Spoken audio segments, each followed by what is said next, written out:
The history of the Herries family is a tragic tale of love, betrayal, and revenge. In the 14th century, the Herries family owned the barony of Gilmerton, which was located near Edinburgh. The family was also the proprietor of the neighbouring estate of Drum, which later became the seat of the Lords Somerville.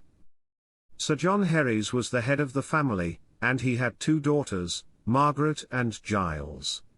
Margaret was the elder of the two, and she was known for her exceptional beauty.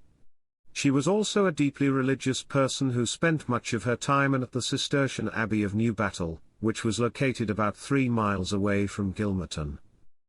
It was at the Abbey of Newbattle that Margaret met a young monk who acted as her confessor. The monk was known for his handsome looks and pleasing manners, and he quickly gained Margaret's trust.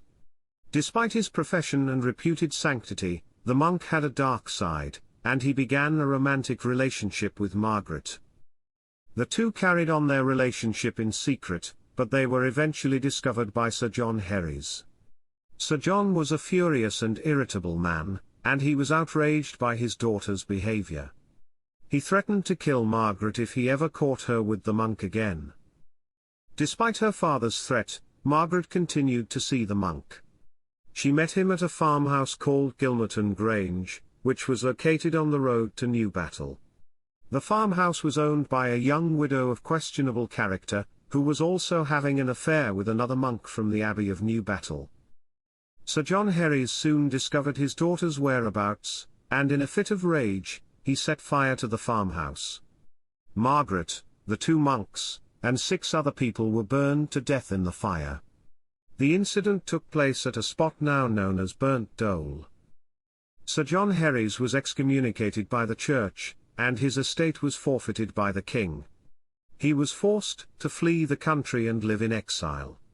During his time in exile, Sir John corresponded with his friend Sir Walter Somerville, who later married Giles, Sir John's only surviving daughter. Sir Walter Somerville helped to secure an accommodation for Sir John, and he was eventually able to obtain a pardon for him. The conditions of the pardon included making over the land where the murder took place to the Abbey of Newbattle, doing penance, and paying a sum of money to the monks to pray for the souls of the deceased. The tragic story of the Herries family is a reminder of the destructive power of revenge. Sir John Herries' actions led to the death of his own daughter, as well as several other people. The incident also had far-reaching consequences, including the forfeiture of his estate and his exile from the country. The story of the Herries family is also a cautionary tale about the dangers of forbidden love. Margaret's relationship with the monk ultimately led to her untimely death, as well as the destruction of her family.